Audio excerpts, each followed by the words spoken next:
Hello साथियों, उम्मीद करता हूँ सब कुशल मंगल होंगे।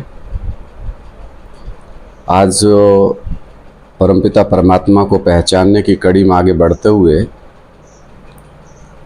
आज भी एक बहुत महत्वपूर्ण बात जानने की है कि गीता का भगवान कौन। गीता का भगवान कृष्ण, लेकिन कृष्ण अगर हम कहें तो आपने देखा कि कृष्ण जन्माष्टमी जब मनाते हैं तो बच्चे के रूप में झूला झुलाया जाता है। तो और कृष्ण को दो माताएं भी दिखाई जाती हैं, यशोदा और देवकी, और उनका पिता भी दिखाया जाता है वसुदेव। वसुदेव का पुत्र होने के नाते उनका नाम पड़ा वासुदेव। तो कृष्ण की तो राम कहानी हमें समझ आती है, लेकिन कृष्ण को गीता का भगवान कहना एक बच्चे को, यानी कि गीता माता है और कृष्ण उस माता का बच्चा है। तो गीता में जब से शिव शंकर भोलेनाथ का नाम हटा करके कृष्ण बच्चे का नाम गीता में रखा, तब से गीता खंडित हुई। नहीं तो गीता तो सर्वशास्त्र शिरोमणि है, सभी शास्त्रों में सबसे नंबर 1, जो सतयुग स्थापन करने का सबसे बढ़िया भगवान के द्वारा गाया हुआ वो श्रेष्ठ मत है, श्रीमत है, जिसके द्वारा नई दुनिया स्थापन होती है। लेकिन हजारों सालों से गीता पढ़ते आ रहे हैं, तो गीता से किसी की सद्गति क्यों नहीं हुई? उसका कारण एक तो मुख्य यही है कि उसमें शिव शंकर भोलेनाथ की बजाय कृष्ण बच्चे का नाम डाल दिया गया है। अब ये हुआ कैसे? ये जब परमपिता परमात्मा सृष्टि रच रहे थे तो तब ये बात संभव हुई कि जब वो परमपिता परमात्मा के साक्षात प्रैक्टिकल स्वरूप को बच्चे नहीं समझ पाए, तो बाप को तो जान नहीं पाए, लेकिन जो माँ, ब्रह्मा का मतलब माँ होता है, तो माँ की गोद ले करके माँ को ही सब कुछ जाना, वही तू ही मेरी माँ, तू ही मेरा बाप हो, यानी कि कृष्ण बच्चे को समझ लिया, लेकिन शिव शंकर महादेव को बुलाए दिया गया। तो ऐसी गलती परमपिता परमात्मा जब साक्षात आकर के गीता ज्ञान देते हैं तभी हुई, क्योंकि पांचों ब्रह्माओं में जैसे देखते हैं 4 ब्रह्मा के 4 मुख दिखाई देते हैं, लेकिन 5वां ब्रह्मा दिखाई नहीं देता है, जो परम ब्रह्म कहा जाता है। तो साथियों, अब आज का जो क्वेश्चन, गीता का भगवान शिव शंकर भोलेनाथ, अब इस बात को भी स्पष्ट और क्लैरिफाई करना पड़े कि शिव शंकर भोलेनाथ 2 आत्माएं हैं या एक। अब जब हम ब्रह्मा कुमारीज में ज्ञान लेते थे तो बेसिकली पढ़ाया जाता था, तो वहाँ कृष्ण बच्चे को गीता का भगवान साकार में बनाई दिया गया, यानी कि ब्रह्मा बाबा दादा लेखराज को गीता का भगवान उन्होंने सिद्ध कर दिया, जिससे गीता खंडित हो गई। अब जब ज्ञान की आगे पढ़ाई पढ़ी, एडवांस पढ़ाई पढ़ी, तो वहाँ भी अभी एक बात का स्पष्टीकरण स्पष्ट रूप से बहुत सी आत्माओं को समझ नहीं आ रहा है कि शिव शंकर भोलेनाथ, शिव शंकर 2 आत्माएं या एक आत्माएं? अगर 2 कहेंगे तो दोगले हो गए ना। फिर आप कहेंगे शिव आत्माओं का बाप है और शंकर मनुष्य सृष्टि का बाप है, तो फिर भी बाप 2 हो गए। आत्माओं का बाप, यानी कि आत्माएं रची जाती हैं। 88 साल ज्ञान सुना, गीता ज्ञान सुन रहे हैं, उसके बावजूद भी वहीं खड़े हैं कि शिव शिव। अरे शिव परम पिता है, परम पिता है तो रचयिता होगा। जब शिव रचयिता नहीं है, शिव है क्या? शिव शंकर कहा जाता है, शिव अलग बाप, शंकर अलग बाप। और बहुत से कल भी फोन पे बातें हो रही थी, किसी भाई से भी, बहनों से भी, माताओं से भी, तो कह रहे हैं नहीं, बेहद के 2 बाप हैं।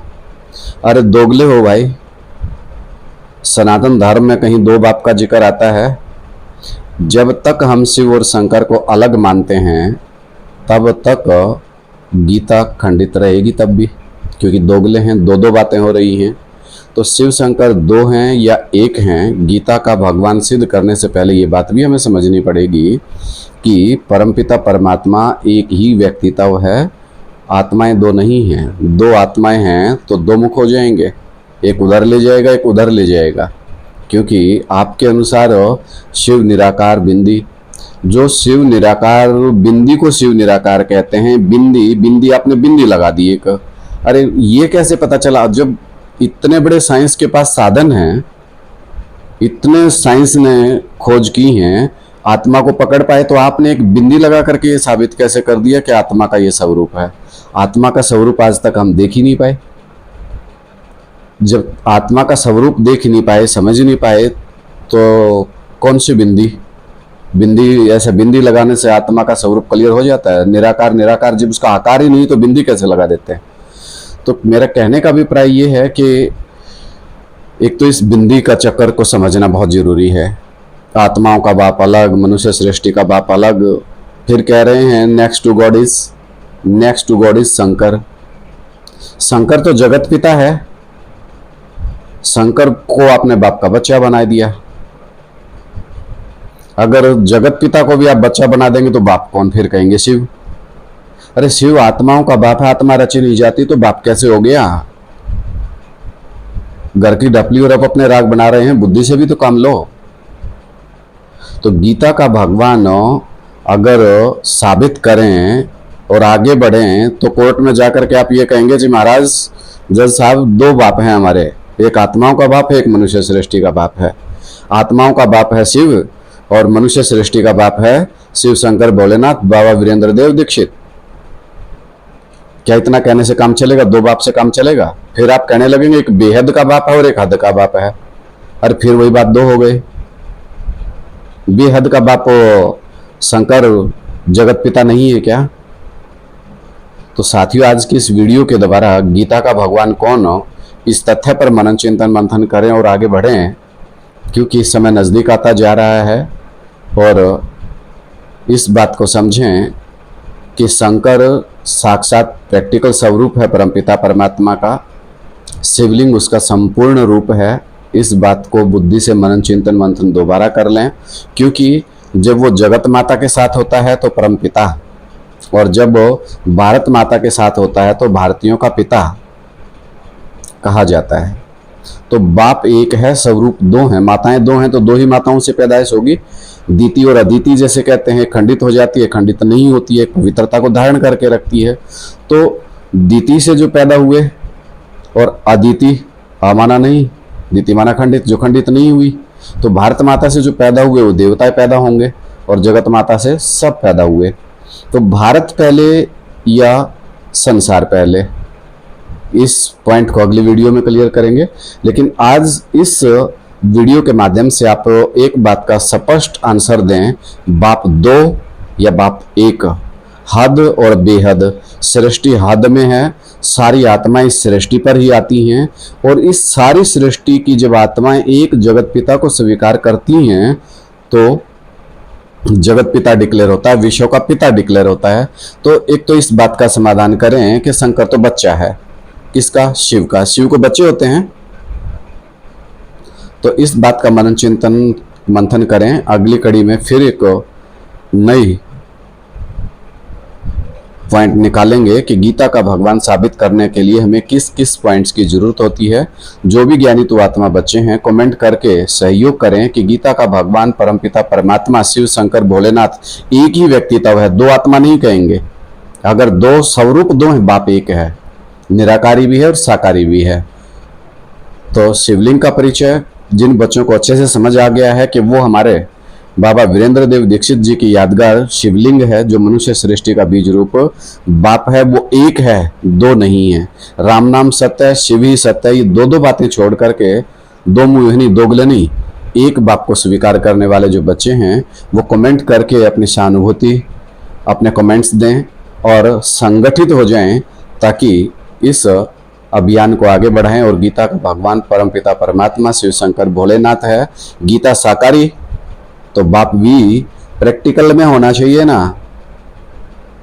आत्मलोक में गीता ज्ञान नहीं सुनाया जाता है, गीता ज्ञान यहाँ इस दुनिया में सुनाया जा रहा है। तो साथियों, आज के इस वीडियो में 2 पॉइंट्स क्लियर हो गए हैं। दादा लेखराज ब्रह्मा उर्फ कृष्ण वो गीता का भगवान नहीं है, और दूसरा, अगर शिव शंकर भोलेनाथ कहें तो वो 2 आत्माएं नहीं है, एक है। दोगले बाप नहीं, एक बाप की बात करें। तो जिनको ये बात समझ आ रही है वो कमेंट्स के द्वारा क्लियर करें, और इस वीडियो को आगे से आगे शेयर जरूर कर दें ताकि सब अपना पार्टिसिपेशन, भागीदारी बढ़ावें। क्योंकि हम भारतीयों की रीति यही है, एक आगे बढ़ेगा तो पिछले आगे बढ़ेंगे, नहीं तो इंतजार करते रहते हैं कोई झुंड में आग लगावे तो हम जाके देखें। लेकिन भारतीय राजाओं की तरह वो काम नहीं करना है कि एक दूसरे की टांग खींचते रहें, लेग पुलिंग नहीं करना है। हमें क्या, अपनी राजाओं ने इसी तरीके से कोई कि एक दूसरे पे कोई आक्रमण करता है तो तैनू की और मैनू की एक दूसरे की तरफ देखते रह जाते हैं कि उनके घर में आग लगी तो हमने क्या है। जितने संगठित होंगे उतना याद का वाइब्रेशन बढ़ेगा। याद अभी भी 2 प्रकार की चल रही है, कोई मुकर रथ में शिव को याद करता, कोई राम वाली आत्मा को याद करता, तो 2 बातें हो रही हैं जिससे याद खंडित हो जाती है।